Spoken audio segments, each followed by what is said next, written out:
কৃষি অধ্যুষিত এলাকা, সব অঞ্চলই মোটামুটি ঘুরে ফেলেছি, প্রচুর ধুলো খেয়েছি। আর রাস্তার বেহাল পরিস্থিতি, কোমরে কার্যত ব্যথা শুরু হয়ে গেছে। তো এই রাস্তাঘাটের অধিকারের প্রশ্নে তো অনেক কথা হতেই পারে। তা আপনি আমাকে বলুন, একটু তেতো দিয়ে শুরু করে, মানুষ ভাতের সঙ্গে উচ্ছে তেতো খায়। এখানকার সাংসদ দেব অভিনেতা এলাকায় আসেন যে কারণ সাংসদ যখন নির্বাচিত হলেন 24-এ, তার আগেও হয়েছেন। বহু বহু অভিযোগ শুনছিলাম, চৈতন্যপুর 2, চৈতন্যপুর 1 তারা অভিযোগ করছিলেন। এই অঞ্চলে ভোট চাইতে গলায় গামছা দিয়ে এসেছিলেন, কি কি প্রতিশ্রুতি দিয়েছিলেন? আমি 24-এ ফ্ল্যাশব্যাকে যাই। ভোট চাইতে তো এসেছিলেন। আমাদের সামনে একটা ঠাকুর বাড়ি রয়েছে, এখানে উনি শো করে গিয়েছিলেন। তারপর ওধারে সুকুতিয়া একটা জায়গা আছে, ওখানে রোড শো করেছিলেন। এবার কি কি প্রতিশ্রুতি দিয়েছিলেন? অনেক কিছু উন্নয়ন করবেন বলেছিলেন।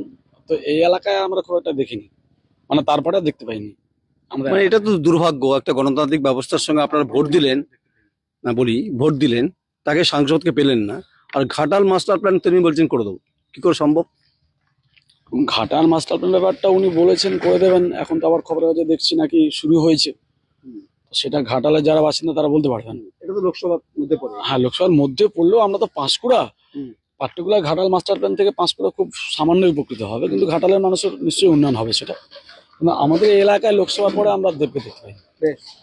দেবের সঙ্গে যখন বন্যা হয়েছিল, তখন গত বছর বন্যা হয়েছিল, প্রায় মাস 3 ডুবেছিল এলাকা। কিন্তু মুখ্যমন্ত্রী পাশে পাশে ঘোরেন তো, ঘুরছেন মুখ্যমন্ত্রী, আপনাদের পাশে ঘোরে না? ব্যবহার করছেন। আমরা অন্তত এই বন্যার সময় দেখতে পাই না, আমাদের এলাকার দেবকে দেখতে পাই না। চলচ্চিত্র বা ফিল্ম ফেস্টিভ্যালে তাকে পাওয়া যায়, এই উৎসবে পাওয়া যায় না, গণতান্ত্রিক উৎসব। হয়তো পেশা হতে পারে, সেটা তার প্রফেশন হতে পারে, কিন্তু প্রশ্ন উঠবে তো, সংসদে ভোট দিয়েছেন, অধিকারের প্রশ্ন হবে না? সেহেতু যাই হোক, আপনাকে বলি, সেটা হচ্ছে বাবলু বাবু, এখানকার যিনি বিধায়িকা, রাস্তায় ঘন্টা নামা, তো এখানকার যিনি বিধায়িকা এবং হচ্ছে যিনি তার ভূমিকা রয়েছে, এবং আপনারা নিশ্চয়ই তাকেই চাইবেন, কারণ হচ্ছে যে এলাকার উন্নয়নের ক্ষেত্রে, যেমন দেবকে নিয়ে অনেক কথা আছে, দেবকে না পাওয়া নিয়ে অনেক অভিযোগ আছে, কিন্তু ফিরোজের বিবিকে পাওয়া যায় এখানে, মানুষ সে কথাই বলছে, এবং আপনি সে কথা নিশ্চয়ই বলবেন। অন্তত কর্মসংস্থানের প্রশ্নে, চাহিদার প্রশ্নে, বাজার এবং শিল্প নেই, অর্থাৎ কৃষি এখানে গুরুত্বপূর্ণ। কি কি কাজ তিনি করেছেন? দেখুন, কাজ খুব ভালো করেছে, ঠিক আছে। যেহেতু সামনাসামনি আমাদের বিধায়িকা, ঠিক আছে, আসেন আমাদের সাথে, কাজ ফাজ করে, দেখাশোনা করে, ঠিক আছে। কিছুদিন আগে আমাদের এখানে একটা মেলা হয়েছিল, ঠিক আছে। বিধায়কের ছেলে এসেছিল, আমাদের বলেছিল ঠাকুর বাড়ির ওখানে একটা লাইট লাগানোর ব্যবস্থার কথা, ঠিক আছে। না, সেটা এখনো হয়নি। না, তাই ওটা নিশ্চয়ই, ওটা ওটা ওটা ওটা আমি সংবাদ আপনার এই মেসেজে পৌঁছে দেবো। অন্তত ম্যাডাম যেন, ম্যাডাম ফিরোজা বিবি একটা এই লাইটের কথা বলছেন, নিশ্চয়ই আপনি করেছেন, অনুমোদন দিয়েছেন, তো এটা দেখবেন আপনি। হ্যাঁ, বলুন বলুন।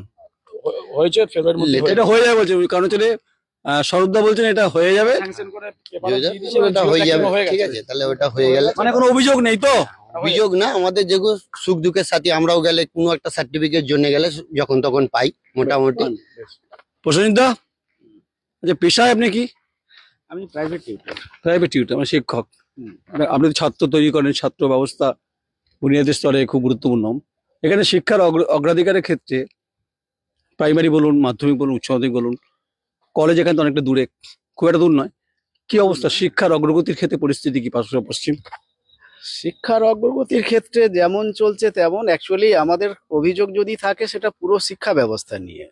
সেটা তো শুধু একটা স্কুলের উপর নির্ভর করে না, পুরো রাজ্যের যে শিক্ষা ব্যবস্থা তার বিরুদ্ধে অভিযোগ থাকতে পারে, তার যে ত্রুটি যা সমস্ত কিছু আছে। এমনি স্কুল যেমন চলছে, ছাত্ররা পড়াশোনা করছে, তবে আমি যাবো নাকি এসএসসি ক্যাম্পে যাবো? আমি যেতে চাইছি না, বলুন। স্ক্যামের কথা বলছি না, আমি কোনো শিক্ষা scam- ব্যবস্থার কথা, আপনি সিধি উস্কে দিচ্ছেন আমাকে। না, আমি হ্যাঁ, বলুন। দুর্নীতির কথা বলছি না, আমি সিস্টেমটার কথা বলছি। সিস্টেমটা তো দুর্নীতি তো হয়েছে তো। না, ওই কথা বলছি না। শিক্ষা ব্যবস্থা শিক্ষার সিস্টেম যেটা আছে, ধরুন আমার পাস ফেল নেই, ইংরাজি হচ্ছে যে, আমি এই সিস্টেমটার কথা বলছি। তারপর প্রসিদ্ধ সিস্টেমটা কার্যত যা পরিস্থিতি, আমি ভারাক্রান্ত করতে চাইছি না, মোটামুটি মাঘ মাসেরই রাতে বাস্তবটা বলুন। দুর্নীতি বিচার ব্যবস্থার অধীনে আছে। বিচার ব্যবস্থা যা করবে, মানে যা তদন্ত হচ্ছে, অনুসন্ধান হচ্ছে, যা কিছু হচ্ছে, দুর্নীতি বিচার ব্যবস্থার মাধ্যমেই হবে, প্রকাশিত হবে যে সেটা কি হয়েছে অ্যাকচুয়ালি। আমি শিক্ষা ব্যবস্থার সিস্টেমটা বলছি। অগ্রাধিকার হয়েছে, কতটা অগ্রাধিকার হয়েছে?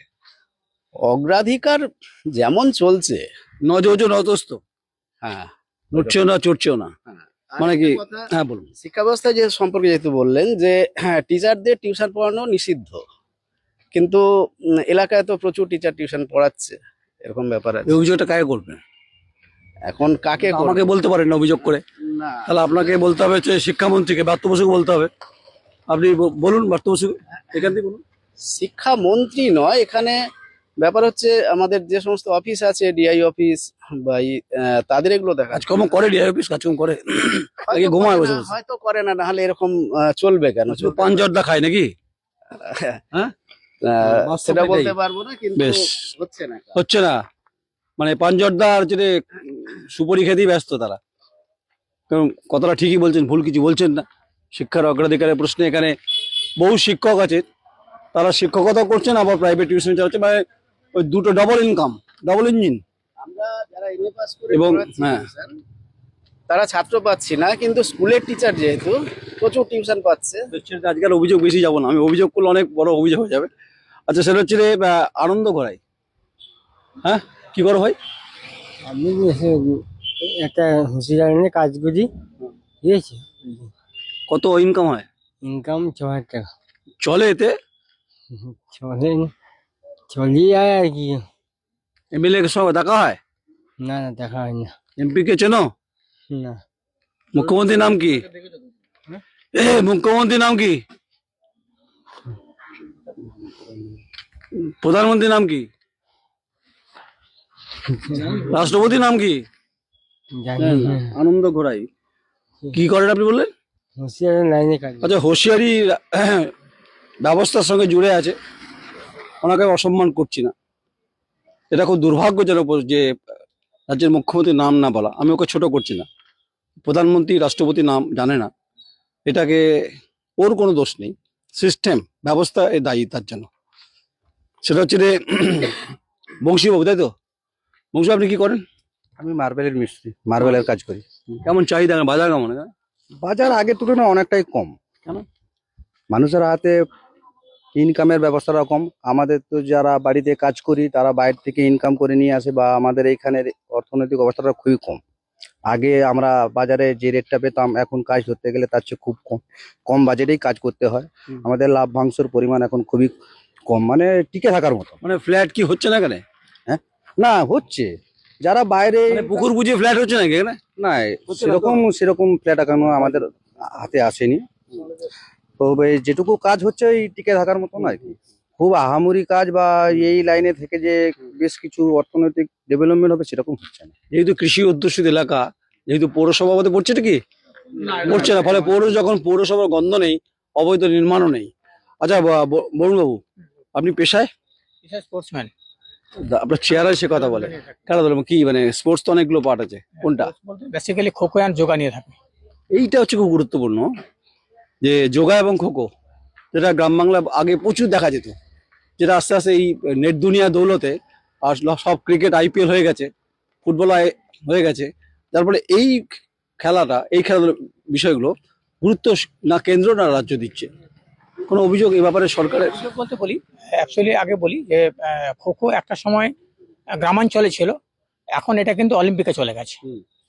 মানে এটাকে ইন্টারন্যাশনাল আরো উন্নততর করার ক্ষেত্রে গ্রাম বাংলার ক্ষেত্রে বলছি। দুর্ভাগ্যের বিষয় জায়গায় দাঁড়িয়ে যেভাবে সরকার বাহাদুর বিভিন্ন পারপাসে খরচ করছে, স্পোর্টস পারপাসে হয়তো খরচ করছে, কিন্তু সেটা গ্রাসরুট পর্যন্ত আসে না, যার জন্য মানে অর্থনৈতিক যে শিক্ষা সেটা নিচ পর্যন্ত পৌঁছচ্ছে না বলছেন। এবং আরেকটা বিষয় হচ্ছে যে সব থেকে কষ্টদায়ক ব্যাপার, বেসিক্যালি পাঁশকুড়া ব্লক এই স্পোর্টস পারপাসে কিন্তু অনেকটা পিছিয়ে আছে। ম্যাডাম, যদি রাজ্যের পরিস্থিতি দেখা যায়। ম্যাডাম আপনার সঙ্গে কথা বলি, আপনি জেলা পরিষদে বিলং করেন, তাই তো? নমস্কার। সোনালিদি টাইটেল? মান্না, সোনালী মান্না। আপনি কোনো মেম্বার, আপনি কোন অঞ্চল থেকে? এটা আমার হোম অঞ্চল, রঘুনাবাড়ি জিপি। আমার 6টা অঞ্চল আছে: রঘুনাবাড়ি, পুরুষোত্তমপুর, খন্ডখোলা, প্রতাপপুর 1, প্রতাপপুর 2, রাধাবল্লভ চক। ত্রিস্তর যে পঞ্চায়েত ব্যবস্থা, যেটার মাথায় জেলা পরিষদ, তার নিচে পঞ্চায়েত সমিতি, তার নিচে গ্রাম পঞ্চায়েত। বামফ্রন্ট যখন ক্ষমতা আসে সেটাকে ত্রিস্তর পঞ্চায়েত ব্যবস্থা তৈরি হয়, তারপর তার আগে হয়নি। এবার আপনি আমায় বলুন যে আপনি তো জেলা পরিষদে হেডে বসে আছেন, যে পঞ্চায়েত সমিতি এবং গ্রাম পঞ্চায়েতে যে অর্থ বন্টনটা করা হয়, সেখানে বিভিন্ন সময় দুর্নীতির অভিযোগ ওঠে, কাটমানির অভিযোগ ওঠে। এরকম গন্ধ পান, শুনতে পান? প্রকল্পের নামে আর্থিক দুর্নীতি শুনতে পান? না সেরকম এই যে আবাস না, কোনো ভিজিলেন্স আছে আপনার? না না না না। আর কি কি করা উচিত? আপনি তো যেহেতু জেলা পরিষদের মেম্বার, আপনি আর কি কি করা উচিত গ্রামের মানুষের? আমাদের সত্যি কথা বলতে আমাদের গ্রাম অঞ্চলের রাস্তাঘাট খুবই খারাপ, বেহাল অবস্থা, আপনি দেখতে পাচ্ছেন নিশ্চয়ই। হুম। হ্যাঁ, রাস্তাঘাটটা উন্নতি হলে খুব ভালো হয়। তা বাদে আমাদের মানে মানে যে বাংলার বাড়ি আবাস যোজনা হয়ে মানে খুব মানুষ উপকৃত হয়েছে, অনেকে পায়নি, মানে অনেকের যে পাওয়ার যোগ্য সেই সবের নাম বাদ চলে গেছে। কেন বাদ গেছে? কেন বাদ গেছে বলতে আপনার মানে মেম্বার বলুন মানে মুখ দেখে হয়েছে নাকি? না, সেটা বলতে পারতেছি না। ঠিক আছে, অনেকের নাম বাদ গেছে দেখলাম, এবারে সেইটা মানে ভালো করে নজরদারি হলে খুব ভালো হয়। মানে বাংলার বাড়িটা বলছেন না আবাসটা বলছেন? না, বাংলার বাড়ি, মানে যাদের অনেকে কাঁচা বাড়ি আছে অনেকে পায়নি। তারপর এবারে অনেকে মানে আধার কার্ডের সমস্যার জন্য তারাও পায়নি, এবার দ্বিতীয় লিস্টে পাবে, এটা আমরা মানে আশ্বাসে আছি। তা কেন্দ্রের বিরুদ্ধে অভিযোগ তো করছেন আপনারা যে কেন্দ্র টাকা দিচ্ছে না বলছেন, আর এই বাংলার বাড়িতে কেউ কেউ পাচ্ছে না, এই অভিযোগ আপনি না করছেন। না না, বাংলার বাড়িতে পাচ্ছে বলতেছি, অনেকের নাম লিস্টে আসেনি, বুঝতে পারছেন, সেই কথাটাই এটা বলতে কি কোথাও ম্যানিপুলেট হচ্ছে? আমাদের মুখ্যমন্ত্রী মমতা ব্যানার্জি মানুষের পাশে আছে সব সময়, তার জন্য মানুষ আজ বাংলার বাড়ি করতে পারছে। কিন্তু কেন্দ্র সরকার তো বাংলার বাড়ির পয়সা তো আটকে রেখে দিচ্ছিল, এই যে মানুষ তো পয়সা পায়নি। আপনার ওই 100 দিনের টাকা বকেয়া টাকা তো দেয়নি, সেটা তো আমাদের মুখ্যমন্ত্রী মমতা ব্যানার্জি দিয়েছে। নারীদের সুরক্ষার প্রশ্নে যেহেতু রাজ্যের মুখ্যমন্ত্রী নারী, কারণ ওমেন এম্পাওয়ারমেন্ট খুব গুরুত্বপূর্ণ, আপনিও নারী, আপনার ভূমিকা গুরুত্বপূর্ণ। এই সমাজ জীবনে ঘুরে থাকা, অঞ্চলের সঙ্গে থাকা যারা মেয়েরা, বাচ্চা, শিশু, কন্যা যারা আছে, এবং তারা এখন বহু জায়গায় অসুরক্ষিত হচ্ছে এবং বহু ঘটনা পশ্চিমবঙ্গে ঘটছে, তা ব্যতিক্রম পাঁশকুড়া পশ্চিমও নয়। তার জন্য সিস্টেম দায়ী, সোশিও ইকোনমিক দায়ী, কিছু খোকলাপান মানুষজন দায়ী যারা বিষাক্ত মনোভাব নিয়ে থাকে। এখানে টাইট সিকিউরিটি কতটা, পুলিশ নিরাপত্তার প্রশ্নে এবং নারীদের সুরক্ষার প্রশ্নে, যেহেতু আপনি নারী, কতটা সুরক্ষিত এখানে?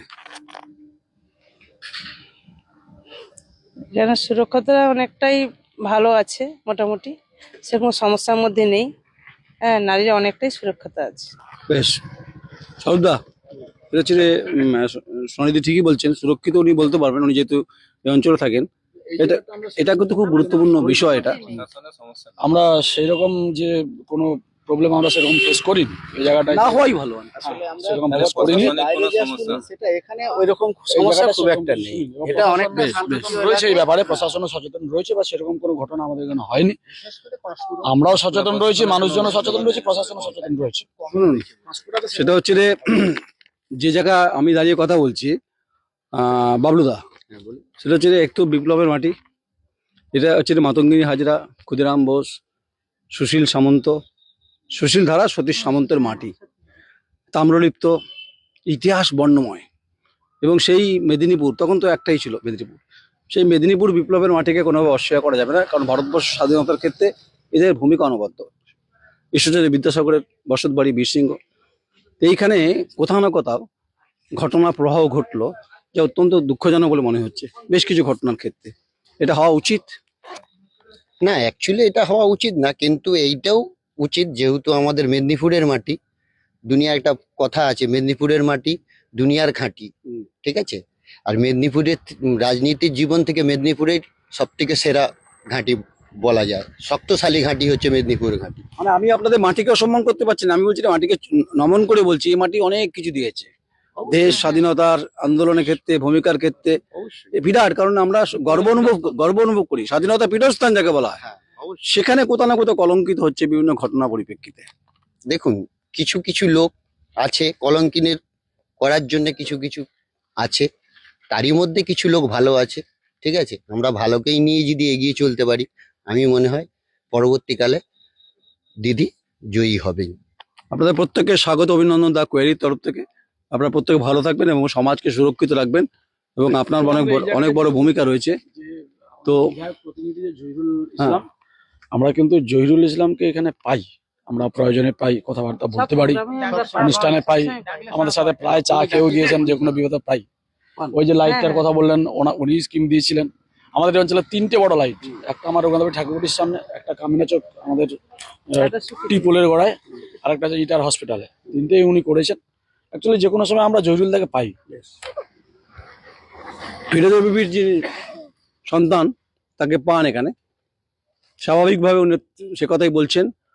আর সমস্যা একদম নেই এ কথা বলা যাবে না, আর সব সমস্যার সমাধান করা যাবে এটাও বলা যাবে না।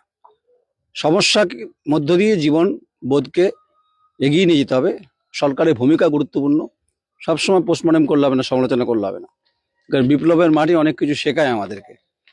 তাই স্বাধীনতা হোক, নারী স্বাধীনতা হোক, কর্মসংস্থান হোক, বিভিন্ন অধিকারের প্রশ্নে আমরা কথা তুলি, বারবার বলি। নমস্কার, আমি নয়ন রায় এবং চিত্র সাংবাদিক সন্দীপ শেঠ, সমিত দফাদার, পাঁশকুড়া পশ্চিম। নমস্কার।